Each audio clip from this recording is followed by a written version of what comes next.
contrairement aux familles de musiciens, c'est mon propre choix. C'est-à-dire que je n'ai pas du tout été influencé par quelqu'un d'autre, c'est moi qui ai décidé à un moment. Donc je trouve que souvent j'explique que quelque part le piano ou la musique m'a un peu sauvé la vie. C'était un peu mon jardin secret finalement.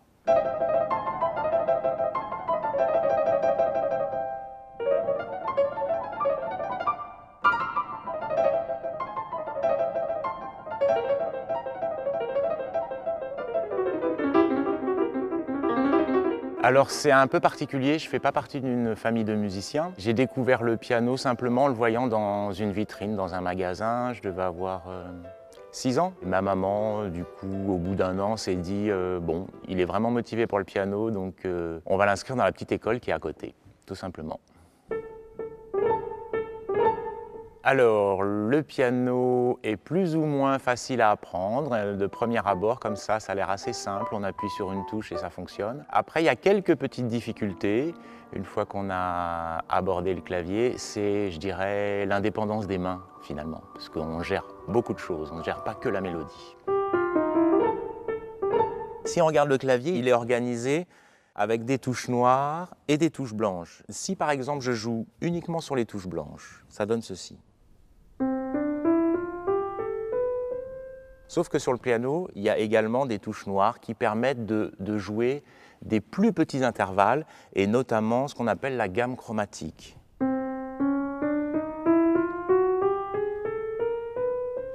À l'intérieur du piano, on a ce qu'on appelle la table d'harmonie qui va permettre à l'instrument de vibrer et de résonner.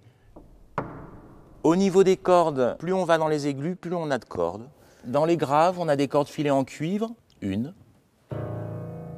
Un peu moins grave, 2 cordes, toujours filées. On arrive dans les médiums avec 3 cordes.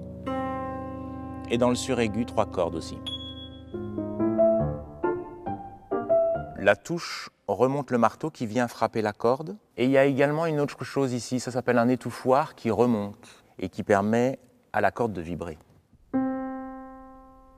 J'enlève mon doigt, l'étouffoir redescend et réétouffe la corde. En plus du clavier, plus tout le système de cordes, il y a 3 pédales.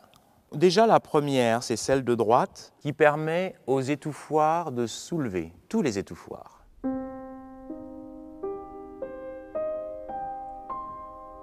Deuxième pédale, celle de gauche, qu'on appelle una corda, qui signifie une corde. La mécanique va se déplacer vers la droite et on a un son un peu plus doux.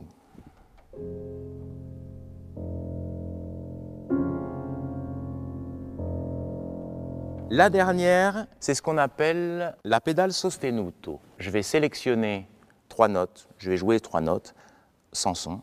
Et avec cette pédale, je vais bloquer les étouffoirs. Et du coup, ce qui se passe, c'est quand je joue les notes sélectionnées,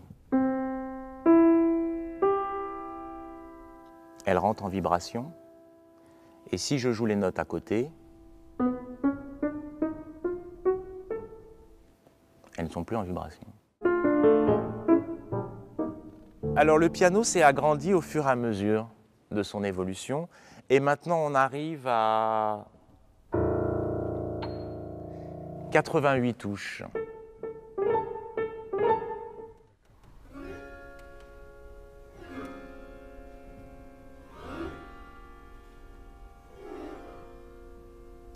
J'ai pris une gomme et je la coince entre les cordes.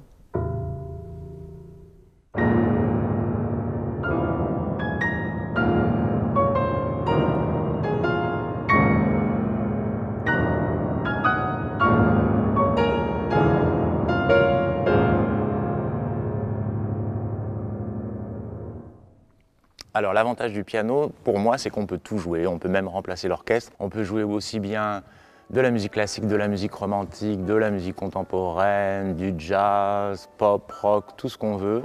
On peut même aller jusqu'à la musique ancienne, même si tout le monde n'est pas d'accord.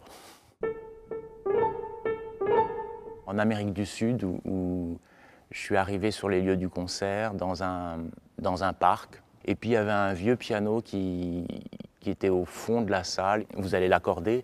Ah ben non, ça fait 2-3 ans que l'accordeur n'est pas passé. Du coup, je me suis rendu compte que la pédale de gauche ne fonctionnait pas. Il n'y avait pas de marque sur le piano. Généralement, il y a la marque sur le piano.